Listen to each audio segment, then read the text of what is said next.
It's the SKOR North Twins Show. Baseball. Yes, new graphics. That's right. New graphics, Coach Trev. We nuked our roster for a younger and more athletic graphic. What do you think? It's going around these days, huh? Yeah. Yeah. A lot of people. We traded 10 of our current rostered graphic designers. Sounds like somebody's having a midlife crisis. That's what it sounds like. Yeah. The Twins did have a midlife crisis. Well put. They traded for a 16-year-old, for God's sakes. That's a great way to put it. The Twins midlife crisis. What's it look like now? Okay. So we haven't talked to Coach Trev since last Tuesday. We haven't had a full show of us four here in a couple weeks, so excited to talk to Trev. Before we do that, though, it's Courage Kenny week right now. We're giving away a bunch of cool stuff. The balcony seats for Twins game later in September. Those are going fast. Phil has more details, but you can go to skornorth.com/bid too to find out all these items. So we started the week asking the audience to help us raise $20,000 for the Courage Kenny Rehabilitation Institute, which works with children and adults who experience life-altering injuries and disabilities. They offer rehab therapy, physical, occupational, speech therapy. So in the first 24 hours, you guys have already stepped up with $13,000 of the $20,000. So we appreciate you. You can go to, like Dex said, skornorth.com/bid, where you can just straight up donate if you feel so moved. But we also have great things for you to bid or buy. You can bid on things, buy things. Declan mentioned there's not that many left, so get on these now here. Normal people like us don't get access to the Twins executive balcony, especially when you're as critical of the Twins as we've been, but they still get it. It's for a great cause. They've been super generous, so they've given us the executive balcony on Tuesday, September 2nd, and so we're going to be up there hanging out, me, Judd, Dex, and those tickets are $75 a pop. Buy it now at skornorth.com/bid. An auction item up for baseball-related things, Securian Club tickets to see the St. Paul Saints, bunch of really fun players there right now at CHS Field, and a Champions Club experience also for Tuesday, September 2nd. And a bajillion other things at skornorth.com/bid. Baseball. Coach Real Trev. quick, also a shout out, my bad, to Rolex Vans for their support of Courage Kenny and offering up some matching funds this week. So Rolex Vans, appreciate you. Go ahead, Dex. My bad. So Luke Keaschall, Trev, he's a human being. You've played at Yankee Stadium. You are well aware of the Twins' bugaboos, no matter what era, no matter what manager, no matter what players. I guess Luke Keachall is a human being. After starting this blistering career off, he does go hitless yesterday. But regardless, it's been pretty crazy watching him just step in and do things we haven't seen in this game in a long, long time. As painful and as sometimes confusing as the trade deadline was with this new roster, I think we all can agree that Luke Keachall has been kind of carrying the weight here, and it's been fun to see. I'll present this to you. What if we didn't make all those trades and Luke Keachall came back healthy? True. Yeah, they wanted this guy the entire year. Obviously, he just wasn't there. Look, I think that there's a couple things about him that I really like. You know, as I was around the team and he was hurt, he was always out there at batting practice around the cage, even if he, was still coming back and wasn't hitting. Like, he was around. He was asking me questions. He was asking everyone questions. He was out there when you don't really have to be. You could focus solely on your rehab. But for him, you could just tell how antsy he was to get back. And there is something about his personality, and I think that says a lot about the kind of player that he can be. Like, if he's going to be one of those dogs, is he going to be a Brian Dozier type spark plug for the team, turn into a leader for the team type guys? I think he has that in him. You could talk about the start and how good he's been. I believe he's the AL player of the week, which is awesome. That's all going to come down to earth. It's, that's just how baseball works. But he has, I think, the physical traits and the intangibles to be a really, really good player. And it's been fun to watch so far, for sure.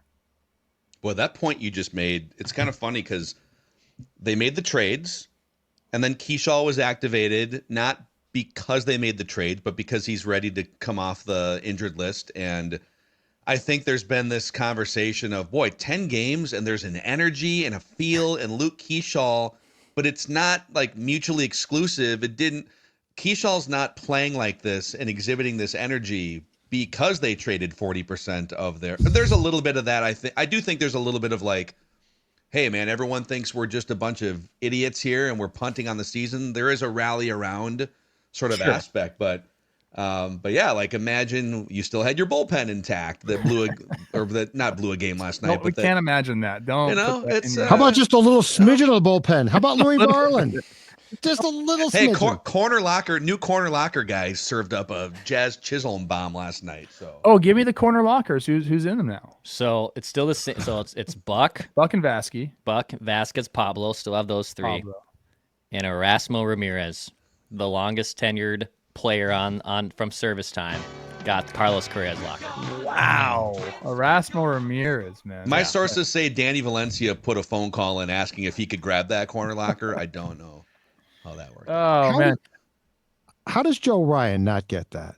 Like, why don't we just give it to Joe Ryan? He probably didn't want to change his locker. You think so? Yeah. Okay. That's a good point, though. Yeah, so they're going strictly off because we were kind of speculating, and I had joked, well, I mean, if they're going off of strictly service time, Erasmo is going to be the corner locker guy. And we were like, well, they're not going to do that. No, they're literally going off of service time. I thought maybe Jeffers, just because like you got the catcher's gear too, so you have a little bit more stuff. Thought maybe Jeffers or Joe, but no, Erasmo Ramirez. That's how it works, I guess. Pretty frustrating. Corner locker's nice. I never had one. I was always good enough to have an empty locker next to mine. Oh, okay, well, that's not bad. But now, I mean, I was, wasn't here, but I was, Did you ever consider, like knocking a wall out? Remodeling just it, having a big on locker your own. Yeah.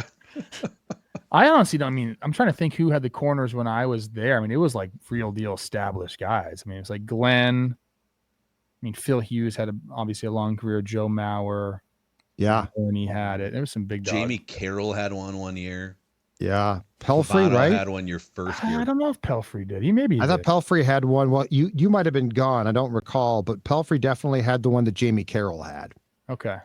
In your first year, your first year, it was Mauer, Morneau, Pavano, Cuddy. Pavano, makes sense. And then Cuddy went. Was it? Or no, Cuddy was in 11 too. When did he go to the Rockies? Was that 12? 12. So he was last year was 2011. Yeah. Okay. We largely had the same team in 2011. Yeah, just half the guys were in the trainer's room that whole year. Yes. And then 12, it was like Jamie Carroll came around. Did Domet have a corner locker? Oh my God. Or Willingham? No, he did not have a corner locker. Okay. Not that I recall. I love the corner locker ethics. Trev, do you believe that this younger team that might be able to steal more bases are more profile, I guess, is athletic, even though, like, I don't think Willie Castro and Harrison Bader were unathletic dudes. Those guys were pretty athletic guys. Do you feel that this new look is, like, exciting? Do you like it? Do you think it maybe plays more in to Rocco's strengths of wanting to be more athletic and base running heavy? I mean, do you take any solace in that? Where do you kind of look at this roster now that we've seen it for like a little over a week? I guess like my thing is it seems like a little lighter, but like where is the extra athleticism coming from besides Keachall? Like, I don't know. Like, it's not some crazy new surprising. There's not a bunch of guys that have just come up. You can talk maybe about the bench being a little bit more athletic so to be able to do some things at the end of the game. But largely it's a lot of the same guys kind of in that lineup, right? Do they? I mean, Alan Roden is a guy that throughout his career he's been a stolen base guy in both college and the minor leagues, I guess. So throw him in there. I would love to see, a Milwaukee Brewers type base running team. I don't think they're there yet. Obviously, it's a little bit better. Carlos isn't going to run the bases like crazy. And, maybe when you do add a guy like Keachall and just kind of like the energy that he brings, you can talk about Rodin. But I think that and we were talking about this a little bit before the show, if you really wanted to get into, one of the teams that, you could talk about is really playing that athlete game, I think you're going to have to wait until next year, in my opinion, and there's going to have to be some moves made in the offseason. I think that's where I'm most curious is like, what the hell do they do in the offseason with this team?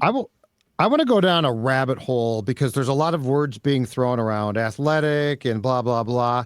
Let's talk about this, Trev. Okay. So one, I'm with you. They're playing more athletic. I don't know that they are more.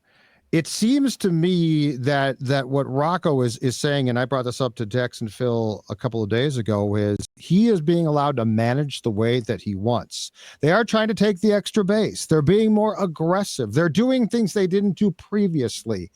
And I sort of feel like we're putting this label on the players that's really more about how the Twins are doing things now. So I think the confusion is, well, look, they're younger probably. Okay. So like, I think that leads fans to say, well, you're more athletic because these are younger people. But at the end of the day, I feel like since the trades, they're playing looser. They're playing freer. Now, there's no pressure. That's true, too. But they are doing things. They're allowing pitchers to pitch, I think, deeper into games. They are taking the extra base. They're going first to third. My God, they're having Mickey Gasper bunt into a strikeout, but they're still trying it. That's a winning formula right there. Are we? But what I'm asking is, are we mislabeling this as saying this is a more athletic team when actually what it is Rocco's being allowed to probably manage the way he prefers? I think that's what it is. Because again, I mean, from the lineup, I think Bader and Willie Keaschall are considered athletic guys. Like Bader was for sure. Yeah, I mean, so and Willie could steal bags. Yep. The thing with like base running is, you do need to take more chances. If you want to be a good base running team, you have to take more chances. And then the more chances you take, I think the more efficient you become. And then that's when you get labeled a good base running team. I'll give an example of a guy who does not seem very athletic. Josh Naylor, right? Mm-hmm. Slugger, was in the Guardians. We saw him a ton there. Goes to Diamondbacks. Now he's with the Mariners. He's got 22 swipes on the year. He's a base runner. Like, you can be a base runner without being the fleetest of foot. You can be a good base runner. I think the Twins failed in that regard, like not letting those guys, hey, his sprint speed isn't at this level, so we can't have him take extra bases. Or, hey, we're trying to keep him healthy, so he can't take the extra base. When in reality, it's like, you got to just do it. You got to do it so you get better. Game reps are what are going to get you better, and you might get thrown out a little bit, but I think they were so scared of that. And maybe they held onto this identity that they were going to slug, and they just weren't. So, yeah, I do think Rocco is managing differently, and I don't know if that's just because all the pressure is off or not, or they're allowing him to do it. But I don't think, like I said, I don't think this is some new magically crazy better athletic team, but they are doing things a little bit differently. It feels like they're trying to lean into an identity. Like that was the question we were trying to figure out at the beginning of this season, and we thought like, okay, probably pitching, I guess, and this bullpen. All right, I think that's probably where it leans on an arrow. But they're 22nd in offense. They were like 26th, 7th in defensive runs saved. They're not a great power hitting team. So like, I feel like those are three core identities that you can hold. Like, you can be the 22nd offense and have the best defense in the league, right? Like, you can win games doing that. Cleveland's done that numerous times, but they haven't been able to like put together the stew of what they want to be. Now, this is still a jumbled mess of a stew of young athletic things that we're trying to figure out what sticks. And to be honest, I think there's going to be even more moves this offseason.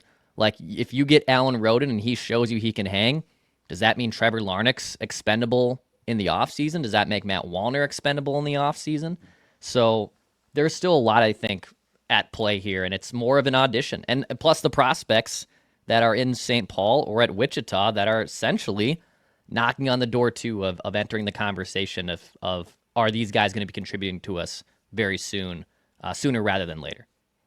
So a couple things. I do think the fact that all these guys are probably saying, hey, I'm playing for like a spot. Like there's only a few guys here that are like, yeah, that's my spot is guaranteed. Like there's a lot of stuff up in the air. So that puts a little bit of, lights a fire under you. I will say this. We're talking about the offseason. If we're going to be a team that's going to be middle of the pack payroll, the cheap the way to get cheap wins and you know, and to better yourself in the cheap way is to go get speed and defense. Like those are the things that just don't cost that much. Like if you want to go get slug and be this team that hits, that costs a lot of money. If you want to go out and get, you know, starting pitching, even bullpen help right now is a ton of money, but defense and speed doesn't cost that much. And if they want to do that, I'm in. That's what the Brewers figure that out very quickly with these new rules with base stealing.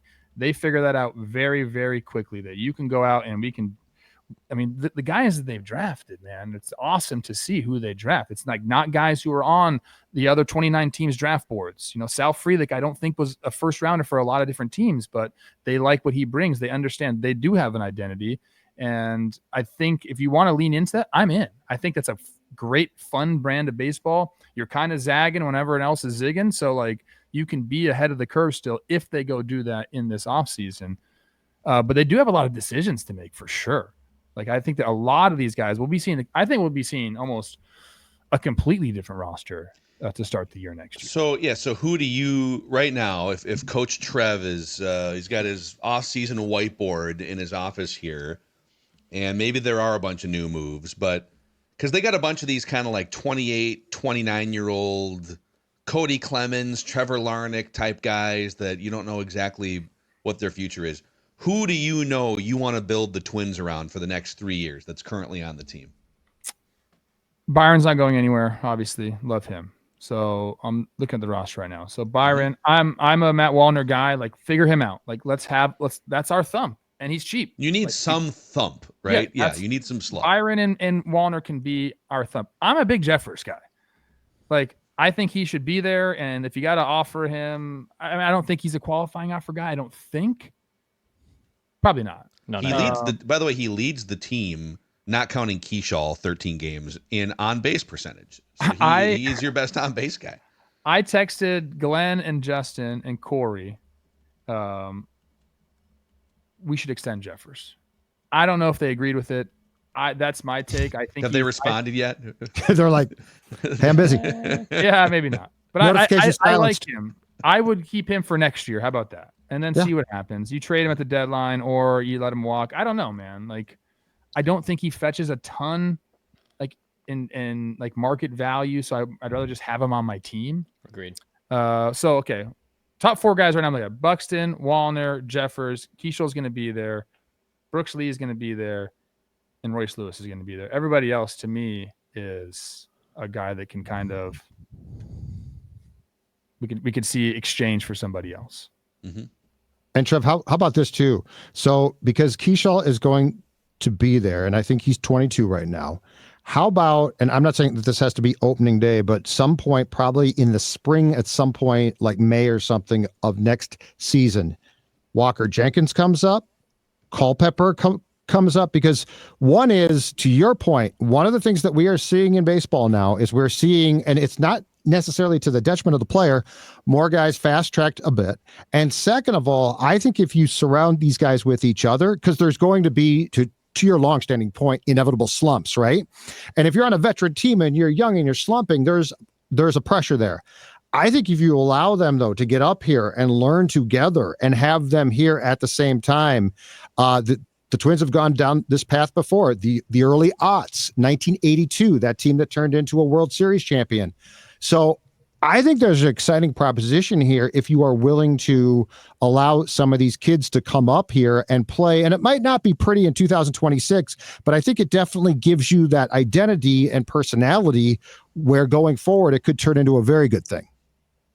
Yeah, no, I like that. And right now I'm on the roster resource page on Fangraphs, and 7 of the 9 guys in that lineup either first or second rounders for the Twins. Like that's cool. You do form a bond. You're in the organization. It's the only organization you've known. Like that does help. Maybe you've played together in the minor leagues. You've come up through the grind. That does help.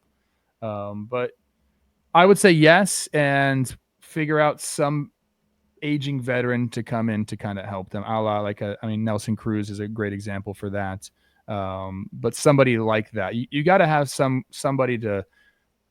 Shit, bring Kyle Farmer back, put him on the bench. Somebody has to be there to help manage the mental aspect of the game for for a young group of players. Yeah.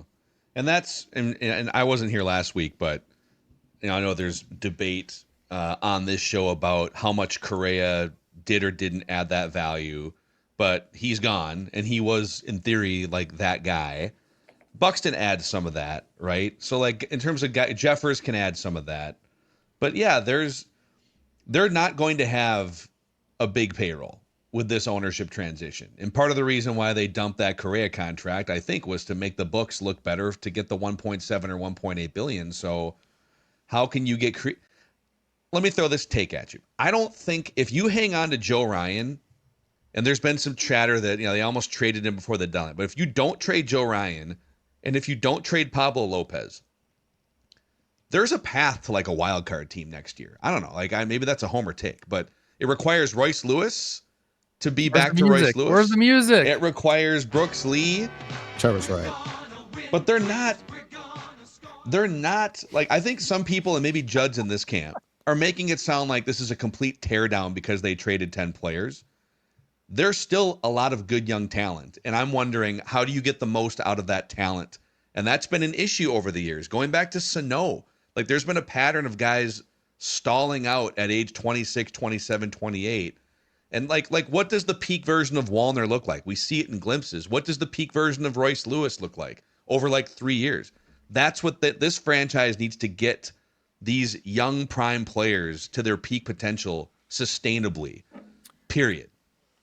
I think one thing that the organizations that are situated the way that we think the Twins are going to be situated over the next couple of years, the thing that they do best is tell the guys, go be yourself. Like, just go do what you do. Like, it's our job to put a complete roster out there. You're a piece of the puzzle. Go be that piece of the puzzle. Don't change your shape because then you won't fit. Like, that's the biggest message. I don't think they do that. Like, that's not the message in Minnesota right now. And it's not the message all around everywhere. But the organizations, the Tampa Bay Rays do that a lot. The Brewers say that same exact thing. You hear guys talk about the post-game press conference all the time. The Blue Jays are starting to sound like that when they talk after wins. It's just, we're here. I'm trying. And the Guardians, same thing. Do my job. Like, I have a job to do, and if I go out there and I'm just myself, that's good enough. Like, that has to be the message, because then it kind of alleviates the pressure. I got to do something more. It's like, no, let me just go be myself. I'll put the work in. Game starts. Boom, I can go do it. I think that's the message that has to be sent out there. I do agree with you. There's a bunch of talent. But if they want to be competitive, I think that it's not as easy as just saying, hey, let's bring our top level prospects up and here's our guys, and then let's roll them out there. Like, what is the bullpen going to look like? Yeah. A lot of questions to be answered there. Speaking of getting younger and faster and athletic, Judd's got to go to lunch. Macadac's got another podcast. It's a company lunch. I'm not just going to bug out and like go to a lunch and enjoy it. I'm in this building for a company lunch. You waived your no lunch clause for corporate Judd does not like being corporate Judd. Yeah, I do not enjoy being Judd Falvey at all. And I'm gonna cheat on you guys with our football friends, the O-line committee. But Trev, good to see you. We'll see you again next week. Yes, football season, baby. Dude, let's party. Let's go. It's here. Get your guy Stafford healthy, FYI. He's healthy. He's on a podcast. He's fine. He's just chilling. I hope so. Yeah. All right, guys. See you later. All right, I got some other stuff to ask Trev here in just a minute, but a shout out to Z Biotics. So Z Biotics, which is a nice product here. Look, I'm in my 30s now, trying to drink a little bit. It can be a little bit tough those mornings after, and Z Biotics is going to make that life a lot easier, those mornings a lot easier too. So when you drink pre-alcohol from Z Biotics, it helps break up the product. It produces an enzyme to break down the product that helps with those that prevents those rough mornings. So just remember to drink pre-alcohol with your first drink of the night. So you start this about an hour before your first sip of alcohol. Go to zbiotics.com/twins to learn more. You get 15% off your first order when you use twins at checkout. Go to zbiotics.com to learn more. Plus, go to twins.com to get tickets too for upcoming games. It is going to be a fun time. Luke Keachall's up here. We're going to see some exciting prospects, I think. Saw Mick Abel. Travel was able to see him throw in St. Paul on Sunday. Some of those negative things that are on his scouting report, like control issues, A lot of good swing and miss and good stuff. Like, he's got some lively stuff, but he's got to figure out how to throw them for strikes. So go to twins.com to learn more. One of the things I'm interested here, Trev, and it feels like this dude's a little bit more looser. Just seeing him on over the weekend in the clubhouse. So Brooks Lee is now getting a full runway basically to be your everyday shortstop. He's spent time at third. He has spent time at second. And Provis pointed this out. I don't think I brought this up to you a couple homestands ago to Rocco, that his splits between third base and second base are like night and day different. This was pre-trade deadline too. Like, his time at third base offensively, he has like an 800 OPS. He's slugging the ball. When he spent time at second base, like, legitimately one of the worst hitters productivity-wise via OPS in the league. Now he's at shortstop. Now he knows exactly where he's playing every day. I know you kind of had to figure out what position you were going to settle in before finding a nice home there at third base in your playing career. I guess, what does this opportunity do for someone like Brooks Lee, who now kind of knows, hey, I know exactly where I'm going to be now here for the rest of the season to try to figure out how I stick? Well, I think, you hear it all the time, separate your offense from your defense. It's just not easy to do that. So if you're going out there playing multiple positions and maybe you don't feel great at them and you're kind of worried, like, especially at second base, man, it's just, if you're a left side of the infield guy and then you have to move over there, it can be daunting. Yeah, the throw's shorter, but like everything else is basically backwards. The way you're running to the bag, everything on the left side, you're going towards first base. At second base, sometimes you're going away from it. So, it creates a bunch of different scenarios where you're in your head. Like, you have to really be aware of every situation. Whereas, at shortstop, he doesn't have to think. Like, he's been doing that his whole life. So that takes a mental burden away, where now, yeah, you can actually separate offense and defense. If you're worried about your defense, it's very hard to separate those two. It just is. But if like I said, if you're at shortstop and everything just comes naturally, you don't have to think about where you need to be. You don't have to really, sit down and say, okay, like, if this moment I have to do this, it alleviates a lot of stress. And the thing that you want as a baseball player is to try to be as stress-free as possible. So I think it will help him, especially if you're going to be there every day. I'm a big proponent of that. Like, if you know where you're going to be playing, it's like, what do they say when like these big CEOs, decision fatigue. That's why, like, Mark Zuckerberg or who's the Apple guy? Why am I? Steve Jobs was back in the day. Sorry. Yeah. Yep. Steve Jobs. Like, these guys will just wear the same outfit because they don't want to have to think about it. They have other stuff that needs their brain capacity. And that it does translate kind of into sports. Like, if you don't have to think about something, well, okay, now my brain capacity could go more towards hitting, which, requires a little bit more of it. So I think that can't really be undersold. Like, it is a big deal. Like, I would love to see him now, and maybe we'll see it, like, him find himself offensively, and that would be huge for this roster. Do you think Luke Keachall is an everyday second baseman? Like, he seems like very athletic. Judd brings up the point of, like, his throwing, and again, this is Judd's scouting report from his eye test, that the throwing motion from second just seems long, and it kind of reminds him of like an outfielder. And Luke spent some time in the outfield. He has spent some time at first. He really hasn't played a ton in the field over the last like year and a half because he had the Tommy John surgery going back to last year, so they were DHing him a ton. I know we have tried to figure out on this show with you even too, of where do all these prospects even fit on a nine position diamond. But I wonder if second base is where this dude ends up sticking long term. It's interesting. Yeah, I mean, they're going to have to figure all this stuff out. Does Royce Lewis, who's had a really nice year defensively, does he end up at first base? And you kind of alleviate all those things, and maybe you put a Culpepper at third, Keachall at second, and leave Brooks, or maybe Brooks goes and plays third. And I don't know how Culpepper is defensively. I'm not in tune with that. Shortstop and third. I haven't gotten like a scouting or ever really watched him play defense, but it seems like as of now, left side. I don't think there's anybody that's like, oh my gosh, he's this incredible defender, we have to put him at one position. Like, find what works best, and then we'll figure it out. Because you can. All these guys are basically, well, not Keachall, but all these guys are basically shortstops, and you can move anywhere. It's going to take some time. Spend an off season doing things. You can move somewhere, but I don't think it's like has to be set in stone right now. Maybe other than like I guess Brooks Lee at short is set in stone. That's what it seems like for right now. Yeah. Yeah, and I don't think they're putting Royce back at short. You know, like those days. Royce is not going to be short. I don't No. think he's a second baseman. I've said that many times before. No. He just doesn't fit that profile. I could see him at first base. Interesting.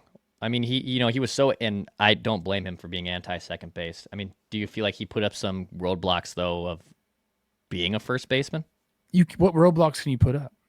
Like as in like I don't want to play there, and I'll And they'll be like, well, you're gonna publicly play. say I don't like it. Yeah, you can say I don't want to, Yeah.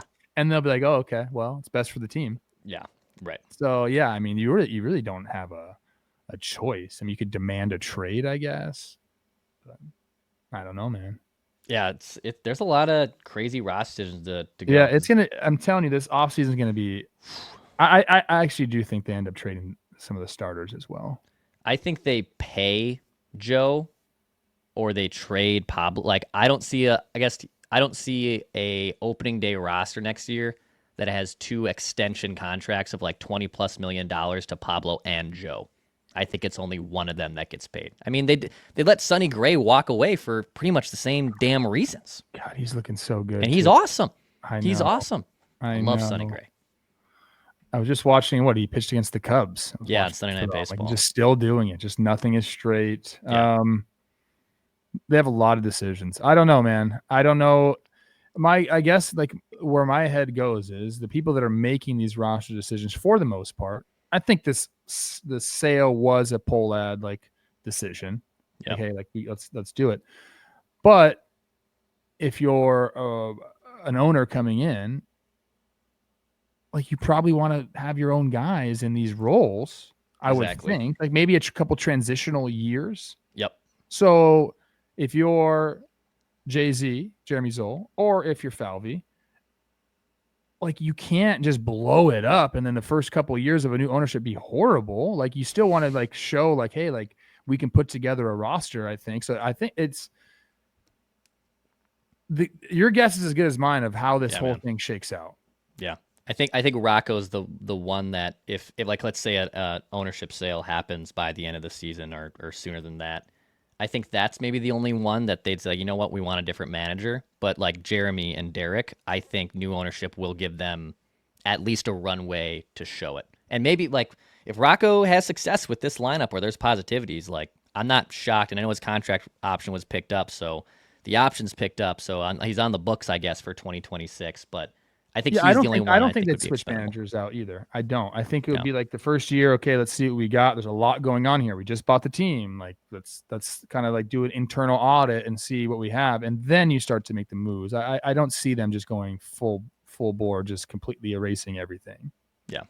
Well, let's see if the Twins can win a game in the Bronx over the next 48 hours. Let's see it, man. It's keep them remarkable. Out of the playoffs. Like be somewhat of a spoiler. Don't just be the team that got the Yankees hot, dude. I know. Look, I know your colleagues at Talking Baseball. There's a lot of Yankee guys there. I saw Max. I saw David. I saw everyone. Oh, like this is great. Why can't we get this all the time? It's like, guys, this has been your recipe for success for 25 years.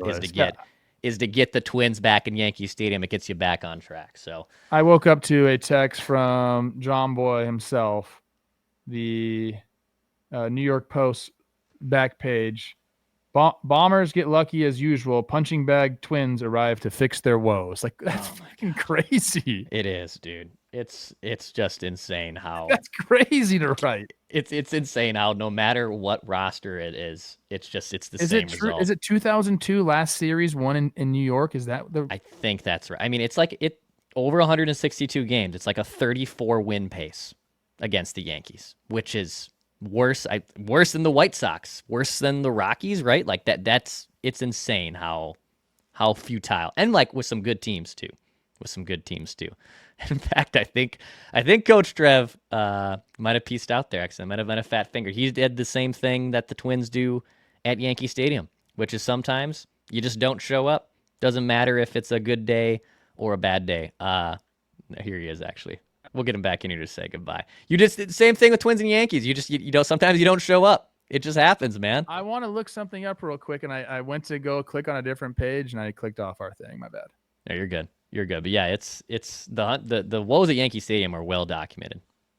I'm getting something up. Just give me 30 seconds here. I got you. Yeah, I saw even yesterday, like Zebby, Zebby had a good day. He just gave up 3 bombs at Yankee Stadium. Like, he got 9 strikeouts. I thought he pitched pretty well. But unfortunately, they just keep finding themselves in the same spot every single time, no matter what the lineup is. I want everyone to know that I had an 800 career OPS at Yankee Stadium. Bingo. Wasn't me. Wasn't you. No, it was not. And it was Corey and Justin were on the call yesterday, and Justin was saying how, like, as a lefty, you kind of change up your swing there because my high school field where I went to high school is longer than Yankee Stadium down the line and right. So, yeah, you kind of change up your swing there. It becomes a completely different place. Yeah. So you were successful. That's all that matters. Coach Trev did well under the bright lights of New York. Trev, we'll talk next Tuesday, man, on the SKOR North Twins Show. We'll see what happens. We'll see what this team looks like, and we'll see if the Twins can get a rare win at Yankee Stadium. Hit the like button, subscribe button here. We'll be talking at you soon.